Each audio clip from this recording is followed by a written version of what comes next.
तो स्टूडेंट जो अगला टॉपिक है हमारा that is longitudinal and cross sectional studies, यानी तूली और अर्जी तरीका जो है वो नशोनुमा के दौरान जब तहकीकात की जाती हैं तो कौन से तरीके इस्तेमाल किए जाते हैं। इसमें दो तरीके इस्तेमाल होते हैं, एक पहला है longitudinal method and second is cross sectional studies. Longitudinal method तूली तरीके में ये देखा जाता है, ये एक ऐसा तरीका है जिसमें तहकीक और मुताले का अमल जो है वो तवील मुद्दत तक जारी रहता है, इसलिए इसे तूली तरीका कहते हैं। नशोनुमा के मराहल या नशोनुमा पर मुख्तलिफ असरात का मुतालिया करने के लिए ये सबसे ज़्यादा मौसर और मकबूल तरीका शुमार होता है। इस तरीका तहकीक में नमूना आबादी मुंतखब करने के बाद मुनासिब औकात या वक्फ़ों से बार बार एक ही ग्रुप का मुतालिया किया जाता है, यानी आपने कुछ लोग बच्चों को या कुछ लोगों को सिलेक्ट कर लिया, उनको स्टडी का पार्ट बनाया, उन पर जो मतलब फॉर एग्ज़ाम्पल एक बच्चा अगर 2 साल का है उस पर तहकीकात की कि उसके अंदर क्या क्या माइलस्टोन्स हैं, क्या क्या उसकी नशोनुमा हो चुकी है। फिर जब वो 2.5 साल का हुआ तो भी उसके अंदर ही चेंजेस नोट किए कि 6 महीने के बाद इसमें क्या चेंज आया, या 3 साल का हुआ तो फिर भी उसी को देखा, चाहे साल के वक्फे से चाहे 6 महीने के वक्फे से उन्हीं बच्चों को दोबारा से जो है वो स्टडी करना। तो इस वजह से इसे तूली तरीका कहा गया कि ये एक तवील मुद्दत तक जो है वो चलता रहता है। मसलन ये मुतालिया करने के लिए कि कबल अज़ वक़्त पैदा होने वाले बच्चे चलना फिरना बोलना लिखना और पढ़ना सीखते हैं नॉर्मल बच्चों के बराबर है या नहीं है।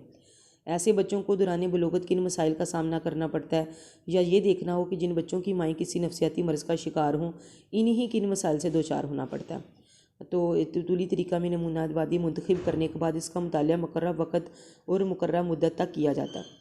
मुकर्रर वक़्त यानी वक्फ़ों और मुद्दत का तयन किया जाता है कि कितने साल तक हमने इनको स्टडी करना है और कितनी कितनी देर के बाद इन पे जो है वो करेंगे। अगर तहकीक का दौरानिया जो है वो साल 2 साल पर मुहित हो तो नमूना आबादी का मुशाहिदा हर 2-4 हफ्ते बाद किया जा सकता है। अगर तहकीकी मनसूबा तवील मुद्दत हो जो ये मुशाहिदा हर 4 या 5 या 6 महीने बाद भी किया जा सकता है। तूली मुतालियात ऐसे भी हैं जो 30 साल तक जारी रहते हैं। इस तरीके में मुताले की नौयत तजर्बाती भी हो सकती है और कोरिलेशनल भी, यानी हम इसमें कोई आज़ाद मुतगैर मुतारिफ़ करा के उसके असरात नोट किए जाएँ। फ़ॉर एग्ज़ाम्पल किसी ख़ास गज़ा या दवा के असरात का तवील मुद्दत तक जायज़ा लेना हो तो ये मखसूस गज़ा या दवा जो है वो आज़ाद मुतगैर कहलाएगी कि उसका असर जो है वो हम ताबे मुतगैर उसके असरात होंगे कि एक मेडिसन यूज़ करेंगे तो उसके असरात होंगे। मेडिसन जो होगी वो इंडिपेंडेंट वेरिएबल है और जो उसके असरात होंगे वो डिपेंडेंट वेरिएबल होंगे। अगर फ़र्द के किरदार का पहले से मुशाहिदा और दूसरे मुशाहिदा का मुवाजना करना हो कि पहले उसमें क्या ऑब्जर्वेशन थी और दूसरे में क्या, इसकी निस्बत मालूम करनी हो तो इस तरीके को हम कोरिलेशनल कहते हैं, यानी पहले से की गई जो हमने मुशाहिदा किया गया और दोबारा जो किया है उसमें हमने ताल्लुक़ मालूम करना है इसका। इसके अलावा काबिलियतों में कितना इजाफा हुआ है ये, और पुराना गुज़श्ता नताइज जो हैं वो क्या थे, अब वाले नताइज क्या हैं, मतलब इससे सारा पता चलाया जा सकता है। नशोनुमा के ज़िमन में कई मशहूर तूली तरीके इस्तेमाल किए गए, जिनमें सबसे पहले लुइस टर्मन ने एक ग्रोह मुतालिया के लिए मुंतखब किया और तमाम उम्र इस ग्रोह पर मुतालियात मुशाहदात करता रहा। जहानत की इब्तदाई आजमाइश मुतारिफ़ कराने का सेहरा भी इसके सर है। उसने जेनेटिक स्टडीज़ ऑफ जीनियस जो थे, जो यानी ज़हीन अफराद का नस्लियाती मुतालिया किया और उसने 11 साल के 1400 ज़हीन बच्चे मुंतखब किए, जिनमें उनका ख़ानदानी पस मंज़र, जिस्मानी और ज़हनी औसाफ कि क्या क्या उनकी मतलब फ़िज़िकल और मेंटल जो थी वो करैक्टरिस्टिक्स थी और जिस्मानी सेहत उनकी कैसी थी, और इन बच्चों का हर 10 साल बाद मुशाहिदा करके इनकी नशोनुमा का रिकॉर्ड रखता रहा। ताहा ये मालूम हो सका कि इनकी नशोनुमा बच्चों से किस तरह से मुख्तलिफ होती है।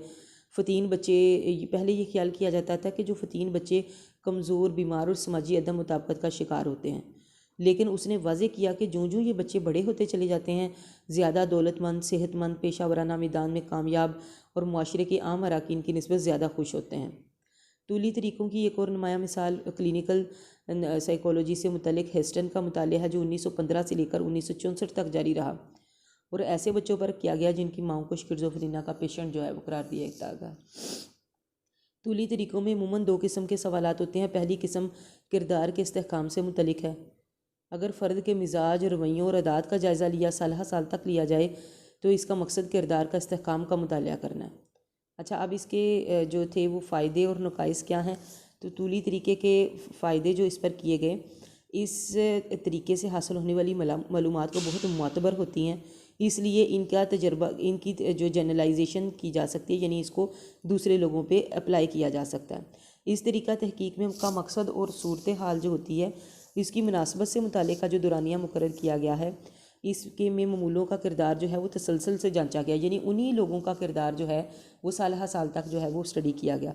इसका दायरा कार बहुत से शोबों तक फैला हुआ है।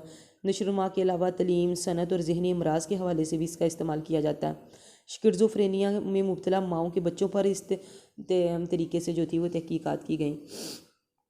और विरसे के असरात का जायज़ा लेने के लिए जुड़वां बच्चों के मुतालियात भी जो हैं वो तूली तरीके से किए जाते हैं। अच्छा, इसके अब नकाइस ये हैं कि इस हर तरीका तहकीक की तरह इसकी भी लामहदूद आज़ादी नहीं, और लेकिन ये है कि इसकी जो लंबाई है, यानी कितने सालों तक ये स्टडी चलती रहती है, वही इसका सबसे बड़ा नुक्स है। चूँकि मुताले के आगाज़ से ही ममूलों को बता दिया जाता है कि यह मुताला इतना अरसा जारी रहेगा, इसलिए ममूलों की दस्तियाबी मुश्किल हो जाती है, क्योंकि लोग समझते हैं कि क्या इतने साल तक हम स्टडी का जो है वो हिस्सा बने रहें और इस काम में फंसे रहें। मुताले में शामिल अफराद तो जब चाहें मज़ीद शिरकत से ताबिन या इनकार कर सकते हैं, लेकिन ऐसी सूरत में जो रिसर्चर होता है उसको बड़ी प्रॉब्लम हो जाती है। साल साल तक जारी रहने वाले इन मुतालियात में बाज़ औक़ात मामूली नकल मकानी कर जाते हैं, लोग जो है एक जगह छोड़कर दूसरी जगह चले जाते हैं, बीमार पड़ जाते हैं, दुनिया से रुखसत हो जाते हैं या मुताले में दिलचस्पी लेना छोड़ देते हैं, तो ये फिर उसके लिए स्टडी के लिए बड़ा नुकसानदेह साबित होता है। इस तरीका तहकीक में आला तहकीक के हवाले से मसाइल भी पैदा हो सकते हैं, ताहम ये इतने शदीद नहीं होते। एक ही आला तहकीक के बार बार इस्तेमाल से जो है ना वो जो सब्जेक्ट होता है, ये ममूल होता है, वो उकता जाते हैं। उसके अलावा अर्जी तरीका है, आप ये देखें कि अमतूली तरीके में उसी नमूना आबादी को हमने जो था वो साल साल तक लिया। इसमें हम क्या करते हैं, ये मुतबादल है उसका। अर्जी तरीका तहकीक में जिस दुरानिये का मुतालिया करना मकसूद हो, इस दुरानिये की मुनासबत से नमूना आबादी का इंतखाब किया जाता है। फ़ॉर एग्ज़ाम्पल, हमने एक जायज़ा लेना, पैदाइश के वक़्त बुढ़ापे के असरात का जायज़ा लेना है या कुछ भी, तो हम ज़िंदगी के मुख्तलिफ़ अदवार यानी तफूलियत से बुढ़ापे तक मुख्तलिफ़ अफराद जो 9 माह से लेकर 1 साल के वक्फे से मतलूबा उम्र के मुंतखब हों, सारे लोग मुंतखब कर लिए जाते हैं। यानी कुछ लोग जो हैं वो 1 साल के ले लिए, कुछ 2 के, कुछ 3 के, कुछ 4 के, जितने सालों तक आपने चेंजेस नोट करनी है। 1 साल के बच्चों को स्टडी करके देख लिया कि उनके अंदर क्या क्या करैक्टरिस्टिक्स हैं, 2 साल को कर लिया, फिर 3 को, इस तरह से एक ही टाइम में सारी उम्र के पर मुश्तमिल लोगों पर जो है वो डाटा जो है वो कलेक्ट हो जाता है। यानी इसमें अहम बात यह है कि उम्र के ममूलों के ज़ेर मुतालिया मुतग़य्यर मौजूद होना चाहिए। यानी अगर आमराना तर्ज़ तरबियत का असरात का मुतालिया करना हो तो मुंतखब किए जाने वाले सब बच्चे ऐसे होने चाहिए जो आमराना तरबियत का शिकार हो, यानी जिन पर पेरेंट्स जो हैं वो सख्ती से अपनी बातें उनसे मनवा रहे हों। फिर सारे बच्चे जो हैं वो इसी तरीके से जो है वो होने चाहिए। इसके फ़ायदे हैं कि ममूलों के इंतखाब में सहूलत होती है, कम वक़्त और कम मेहनत दरकार होती है, लोग उकताहट का शिकार नहीं होते। हर मुंतखब ग्रोह को जो है वो एक ही बार तहकीक अमल से गुजरना पड़ता है, और इस तरीका की मदद से तवील दुरानिये पर मुश्तमिल तहकीकात जो हैं वो बहुत कम अरसे में मुकम्मल हो जाती हैं। इसके कुछ नकाइस हैं इस तरीका तहकीक में, चूँकि एक जैसी सिफ़ात वाले मुख्तलिफ़ उम्रों के लोग दरकार होते हैं तो इनकी दस्तियाबी आसान नहीं होती। फिर मुख्तलिफ़ ममूलों की सूरत हाल में इनकी इनफरादी खसूसियात, अलग अलग ख़ानदानी पस मंज़र और ये सारी चीज़ें जो हैं वो उसको मुतासिर कर सकती हैं। अर्जी तरीके में मुख्तलिफ़ अदवार के ममूलों की यकसानियत पैदा करना बड़ा मुश्किल है कि सब लोग जो हैं वो अलग अलग, मतलब कोई 2 साल का, कुछ 3 के, कुछ 4 के, एज वाइज अलग अलग हों, लेकिन जो उनका बैकग्राउंड कल्चर वो उनका सेम हो, कि ताकि पता चले कि इम्पैक्ट उन सब पे एक ही कल्चर का, एक ही माहौल का जो है वो असर हो रहा है। ये बड़ा मुश्किल होता है। अगर एक ही स्कूल, कॉलेज या यूनिवर्सिटी के मुताले में शामिल करें स्टूडेंट्स, तो क्लासेस के फ़र्क, असातिज़ा के रवैयों और मुख्तलिफ़ मुआशी पस मंज़र, हर बच्चा जो है वो अलग घर से आता है, उसका एक अलग पस मंज़र है, अलग एक ख़ानदानी रस्म व रवाज है, तो वो फिर एक दूसरे से मुख्तलिफ होते हैं। अगर तहकीक का मौजू जदीद टेक्नोलॉजी से मुतल्लिक़ हो तो बड़ी उम्र के लोग इस सिलसिले में कोई मदद नहीं कर सकते, क्योंकि आजकल बाज़ ऐसे शोबे अरूज पर हैं जिनका उनके ज़माना तालिब इल्मी में कोई वजूद ही नहीं था।